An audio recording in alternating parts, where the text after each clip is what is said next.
We continue to follow breaking news at 6. Pro-Palestinian demonstrators facing off with law enforcement at the University of Texas at Dallas. We've been watching these live pictures here since just after 4 o'clock. We have seen officers in riot gear take down a small encampment and haul away some of the protesters there. NBC5 crews are on the ground. Let's begin with Maria Guerrero. Maria, you've witnessed all of this. What's the update? It has been certainly a chaotic afternoon beginning at 4 o'clock here in the heart of UT Dallas. Despite their threats to not leave until their demands have been met, this encampment started this morning is no more. Within the past 30 minutes or so, everything has been cleared without any further arrests, anyone taken away in handcuffs or these zip ties. Everything has been cleared. Basically, this crowd that was here, it's a sizable crowd, they have walked over to the student union area. After they started moving, that is when police started dismantling the rest of this encampment. Unsure what their plans are from there, but earlier we counted at least eight people being carted away in zip ties. The Collin County Sheriff's Office out here, Texas DPS, Richardson Police, campus police, SWAT team members. They all broke up this Gaza Solidarity encampment in the heart of the University of Texas here at Dallas. In Richardson. It's called Gaza Liberation Plaza, they called it. They moved in early this morning at about 5, setting up tents and enclosure. I mean, they put up tires, wanting to stay here through the night. Organizers say students and non-student community members are behind this effort, demanding the university end relations with U.S. government defense contractors like Lockheed Martin and Raytheon, demanding also that UTD openly denounce genocide against the Palestinian people, insisting they would be camping out here until that happened. Here's what I asked one of the organizers. If police say that you guys have to leave and you're saying that you're not going to, are you willing to risk arrest, or are you going to meet them with violence? So, like I said, we as a community, we're here to establish like a safe space, right? A safe space for direct action. We as a community have power simply in the gathering.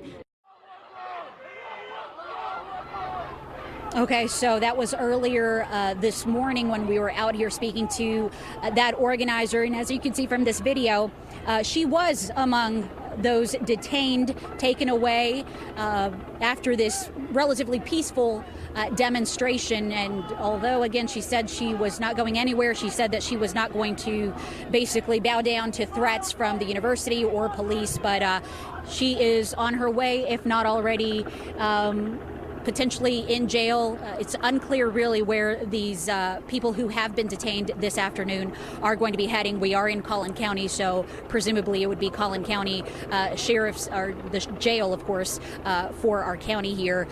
But we are not clear on that right now. Really, the university has been very quiet in all of this. We have not received much direction, any statements from the university, so that was a little odd in today's actions out here. But you can see behind me there's a bit of a mess to clean up, but everything it's kind of like a balloon and the air's out.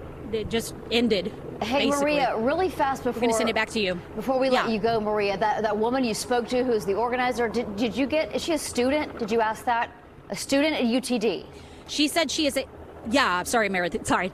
Yeah, she is a third-year UNT student, but she does admit that some of the people behind this effort to come out here with the tents and everything, that some of them are community members, she said. That's all she would say, is describe them as community members who are in support of this cause. But she is a UTD student. Okay. A lot of people asking that question, Maria. Thank you. Vince Sims is also on the UTD campus. He continues our live team coverage. Vince, what can you tell us?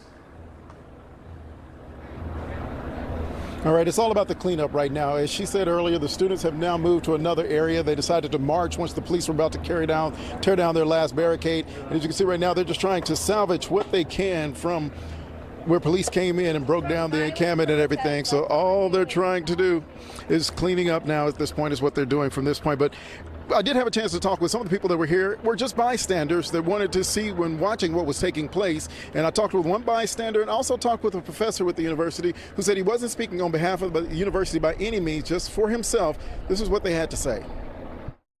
You know, certainly I disagree with them strongly. We can see that the group here is blocking pedestrian traffic, which is illegal. And I see here the only violence is done by the people who are coming from outside our campus, who are dressed in riot gear. So I just asked every police officer, look into your soul. These are your children, these are your brothers and sisters. And now looking at this video, you can see the aftermath once police made their way into the encampment and started tearing down the tents and the tables, knocking over tables with food on it. This is what it looked like when they went into it. But again, now the total encampment has been torn down. Those that are protesting have moved to another portion of the campus, and the ones that are here are just trying to salvage what they can and clean up. We don't know how long their protest may go into the night. That's the very latest. Reporting live at the University of Texas, Dallas. Now back to you. All right, Vince, thank you.